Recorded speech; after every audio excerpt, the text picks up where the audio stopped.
So welcome back, everybody. Today we're actually taking a look here at the operation. I'm just gonna record over this because, oh my god, I sound so ungodly dead at this point in time. I mean, to be fair, I was streaming, and this was like literally, I think, 10 minutes after I woke up. I like crawled out of bed and started doing this live stream about the Operation Gozu.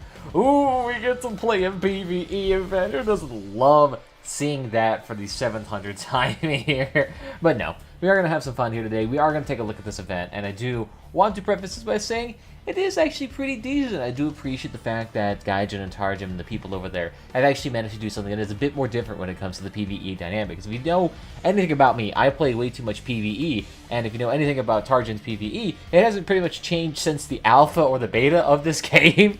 In fact, they've probably actually taken out modes more than they've put in at this point in time. But you know, any improvement is an improvement, even if it only lasts 15 days here, so let's go ahead and check it out. Just gonna go balls to the wall and see how it goes. I do appreciate, though, they actually give you plastic as a reward here. That's actually kind of nice. Ooh, interesting, fancy map here. Isn't this the, God, I'm trying to remember. It's only different here. Alright. Looks pretty snazzy. You really don't have to be that sneaky here. Shing! What even was that? It's gonna lead to cascade effect, which means there's too many of them. Oh no. Do not abort the operation. They're not even that bad. They just look like modified Dawn's Children vehicles, which is not too shabby. Ooh. And of course, somebody decided to utilize like what, pyre launchers here. This could be fine here. We could be fine. The issue is I just have no idea. Oh, the other two are going down the other route. Oh, that's weird. Probably not ideal. Zoop. The thing is, I just cannot. Manage to get fine here. There's a big issue here. Alright, I appreciate this dude, but damn, you are just face-hugging that dude like the bejeebus. It's actually a pretty interesting little arm there. It's like the... is that the, like, Dawn's Children version of the arm we got from that season, like, 1 or 2 seasons ago? But it's just, this one just has the, red eye effect applied to it. Kinda looks cool. Yeah, so I guess you could be sneaky with this if you wanted to. It actually probably would be even faster, too. Take it down. Woo! Alarm has been raised. Chance of successful operation are reduced. Oh no! What will we ever do? What will we ever do? It's only, like, mildly easy. The thing is, it wouldn't be that hard if our other dudes were not just, like, so randomly far away. No, it's still not going to be as hard as the Christmas event. The Christmas event, I never actually got, like, high enough to actually... Actually, did it even beat the Christmas event last year? I don't think I actually did. Because all my dudes would get failing grades immediately upon the Granch actually spawning in. Yeah, I'm not sure what my other dudes are doing here. I mean, what was the power score requirement for getting in here? Like, 2? So I can definitely see why there would be a bit of a not ideal team here. I will say, though, I do appreciate... How did the dude flip over in water? That's impressive. Impressive, my dude. And you imagine you get yourself all caught here. Excellent job here. Ooh, am I one of my wheels going? No, we're still good. My god. I wouldn't be surprised if I had the majority of the points by the end of this. Because I am eliminating pretty much everything here. This could be a good mission. I'm just curious as to what the points are going to be for this.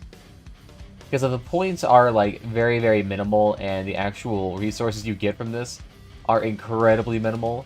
Like, sure, it's a plastic mission and all that, but if it ends up being, like, too plastic, then, maybe not the best.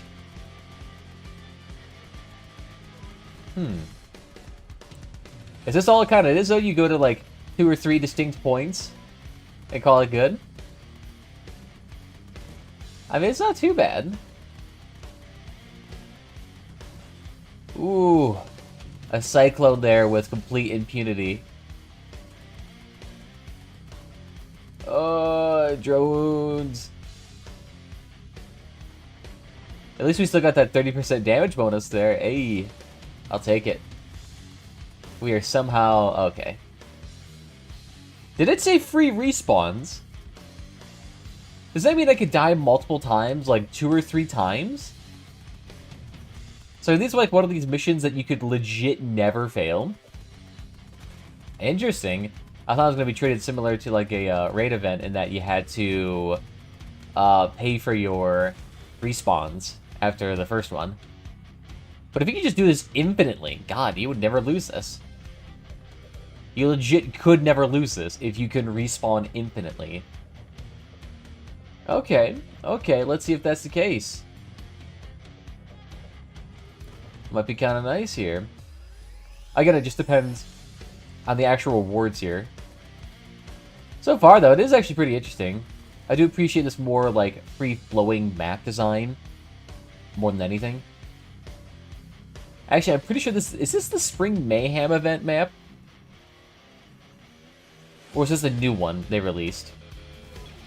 I'm not quite sure. Nice. Very nice. And I'll say that one synthesis dude there is destroying them. If he's got like Prometheus's or Helios's, this is going to be like absolutely fantastic. Actually, does he have a higher power score than me? He does. Yeah, he must have Helios's then. I mean, those are beautiful weapons to have. Again, how did that dude manage to fall over? It's like the 3rd time. He's not having a fun time here, Captain. Yeah. Oh, actually, it looks suspiciously like the Granch. Doesn't the Granch also have that exact tower-shaped design? Of course, you know, not the Christmas or the Ravager theme. Ooh, getting hurt. It's a good thing that little Scorpion there hasn't popped any of my fuel barrels there. That was too lazy to take off. Harvest the kidneys. I need the legs. Oh, beautiful. Going straight for that cabin. Very nice. Successfully, Syndicate will contact you again, survivors. Well, thank you there. Awesome. Alright, so what do we get? 10 plastic here. Alright. And that was for... ooh, how many minutes was that for? I'm actually curious. How many minutes was that actually for here? I mean, 10 plastic, that's not too shabby. I mean, that's like what? Let me take a look here. Because I think 100 plastic is like, what, 30-ish or so? Yeah, so you effectively get roughly around 3 coins in plastic per mission. Okay, okay. And how long actually was that here? Because right now we are at 16 minutes. How long actually was that? Let me go to the live stream here. So that's like, what, a 7-minute mission for 10 plastic? I mean, it's not too bad. It's not too bad. I mean, the thing is, though, it's like, what, 30 plastic for a hard defense mission, and that lasts about 10 minutes? Alright. It's not too bad, though. I mean, considering the fact that this thing gives you legitimately infinite respawns, is actually kind of nice. And the fact is, it doesn't cost you any sort of resources to actually do it. Like, there is, as you can see, no resources to actually do this mission. You don't need fuel or anything like that. Oh, and it's only considered a normal parameter mission. Interesting. So is there not a hard version of this? And it says it actually has the normal parameter to it. That actually gives me the idea that it is a PvE mission, or like these types here, the Raid versus the Bandits. Yeah, because these are considered something different. Interesting.